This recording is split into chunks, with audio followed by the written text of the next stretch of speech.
Minister, to an increasing number of people, this government is making the issue of road safety and the criminalisation of road users, especially drivers, almost identical issues, and they are not. Indeed, we know from the National Household Travel Survey that almost 7 in 10, 69% of all road trips being made are made by car. In that context, the number of safety issues that can be attributed to the careless actions of drivers are extremely low. If anything, the number of safety issues that arise can be attributed to poor road conditions, low visibility, overgrowing hedgerows, poor road lining and markings. Minister, more funding needs to be allocated to our local authorities. And I want to commend the staff of our local authorities, particularly in Laois and Offaly, that I'm familiar with, who do a fantastic job, given that they're up against it in terms of funding and trying to stretch funding to make sure that roads are catered for and prioritised.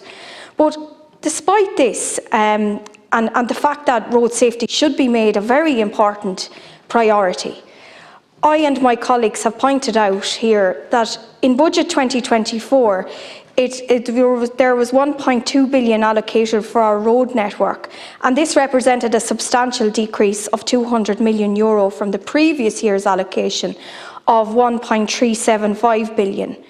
Minister, I fail to understand the rationale for cutting the funding for roads. I really do. Should safety not be a priority for you as Minister for Transport? And I'd ask you immediately to look at this and to increase the roads funding in terms of road safety and those issues that need to be looked after right around this state. Our local authorities need more funding to make our roads safer. There are safety issues also around cycling, pedestrian and integrated travel measures. In fact, a recent Offaly County Council briefing to Oireachtas members highlighted the ongoing need to invest in projects such as the Tullamore Bike Hire Share Scheme, safer routes to schools, cycling strategy, footpath improvements.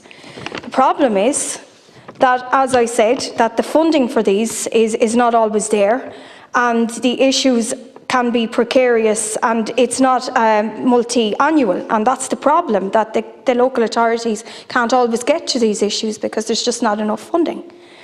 I do accept that there has been funding this year for the Burr Distributor Northern Road project under the Specific Improvement Grant Scheme. That's not before time, that's gone on years. I also welcome the funding for the L1014 road in Walsh Island Village.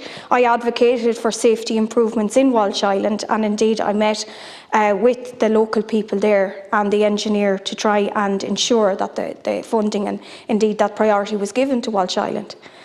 The works for the R20 Port Arrington to Clunigown Road at Doreen, again I welcome, but again long overdue. There's many more roads that are being forgotten about.